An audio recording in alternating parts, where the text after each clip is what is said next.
Maoist పార్టీకి మరో big shock తగిలింది. ఇటీవల వరుసగా మావోయిస్ట్ అగ్రనేతలు జనజీవన స్రవంతిలో కలుస్తూ ఉండగా తాజాగా ఛత్తీస్గఢ్ లోని దంతెవాడలోని పోలీసుల ఎదుట మరో 37 మంది మావోయిస్టులు లొంగిపోయారు. లొంగిపోయిన మావోయిస్టుల పేరుపై 65 లక్షల రివార్డు ఉన్నట్టు తెలిపారు పోలీసులు. జనవరి నుంచి సాయుధ విరమణ చేస్తున్నామని ఇటీవలే మావోయిస్ట్ పార్టీ ప్రకటించింది. ఈ ప్రకటన తర్వాత మహారాష్ట్ర పోలీసుల ఎదుట Maharashtra, Madhya Pradesh, Chhattisgarh special zonal committee అధికార ప్రతినిధి అనంత్ లొంగిపోయారు.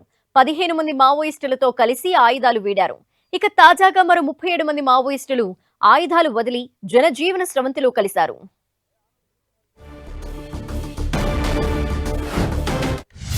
माओवादी जिसमें 27 इनामी माओवादी हैं। 65 लाख इन पर कुल इनाम की राशि उन्होंने आत्मसमर्पण किया है।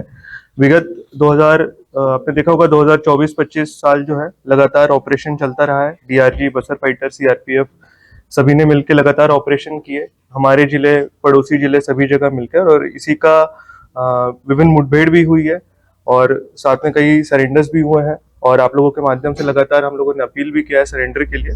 तो इसी के तहत आज पुनः मार्गेम पुनर्वास से पुनर्जीवन जो एक अभियान चलाया जा रहा है, इसके तहत छत्तीसगढ़ शासन की पुनर्वास नीति का लाभ लेते हुए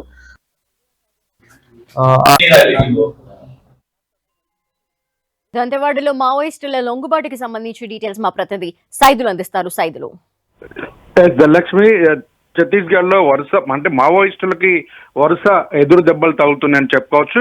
భారీగా ఒకవైపు ప్రాణాలు కోల్పోతున్నారు, మరోపక్క లొంగిపోతున్న పరిస్థితి కనిపిస్తుంది. ఇటీవల కాలంలోనే కీలకమైన నేతలు పూర్తి స్థాయిలో కూడా ఎన్కౌంటర్ లో ప్రాణాలు కోల్పోయిన పరిస్థితి కూడా చూసాం. అటు నంబాలకేశ్వరరావు కావచ్చు, ఇడ్మా కావచ్చు, అతని భార్యతో పాటు టెక్ శంకర్, ఇలా కీలకమైనటువంటి నేతలు మొత్తం కూడా ప్రాణాలు కోల్పోతుంటే మరో కేంద్ర కమిటీ సభ్యులుగా ఉన్న మల్లోజుల వేణుగోపాల్ కావచ్చు, ఆచరణతో పాటు ఇటీవల కాలంలోనే ఎంఎంసీ మధ్యప్రదేశ్, మహారాష్ట్ర, ఛత్తీస్గఢ్ సంబంధించిన కన్వీనర్ అనంత్ కూడా అతని అనుచరులతో పాటు మహారాష్ట్ర ప్రభుత్వ ఎదుట లొంగిపోయిన పరిస్థితి కనిపిస్తుంది. అదే బాటలో ఈ రోజు ఛత్తీస్గఢ్ కి సంబంధించి కూడా పెద్ద ఎత్తున 37 మంది మావోయిస్టులు కూడా లొంగిపోయిన పరిస్థితి ఉంది. గౌరవ్ రాయ్ దంతెవాడకు సంబంధించిన ఎస్పీ ఎదుట మొత్తం కూడా 37 మంది లొంగిపోయారు. వారిలో 12 మంది మహిళలు కూడా ఉన్నారు. దాదాపు 65 లక్షల రూపాయల రివార్డును కూడా ప్రభుత్వం ప్రకటించింది.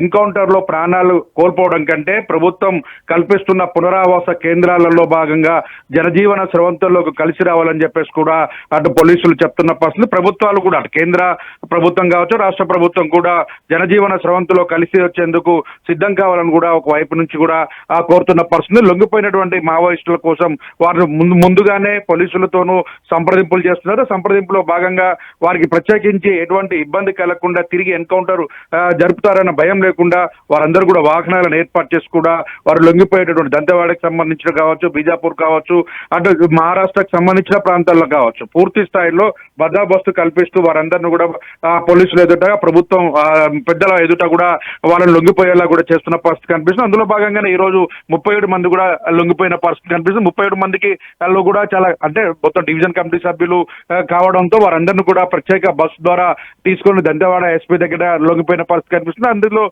గౌరవ్ రాయ్ కూడా ఇప్పుడు జనజీవన స్రవంతిలో కలిసేందుకు కూడా అందరూ సిద్ధంగా ఉండాలని, అనవసరంగా పోరాటాల పేరు చెప్పి ప్రాణాలు పోగొట్టుకోవద్దంటూ కూడా ఆయన రైతో పలికిన పరిస్థితి కనిపిస్తుంది. మొత్తంగా మావోయిస్టులు వరుస ఎదురు దెబ్బల నడుమ అటు ఇప్పటికే కేంద్ర హోంమంత్రి అమిత్ షా చేసిన మార్చి 30, 2026 నాటికి దేశంలో మావోయిస్టు రహిత ప్రాంతంగా చేస్తామన్నటువంటి ప్రకటన అతి త్వరలోనే మొత్తం కూడా సాధ్యమయ్యేటట్టుగా కనిపిస్తున్న పరిస్థితి కనిపిస్తుంది. ఎందుకంటే ఎన్కౌంటర్ లో కీలకమైన నేతలు మరోపక్క లొంగిపోతున్న పరిస్థితి కనిపిస్తున్న పరిస్థితి అయితే ఉంది.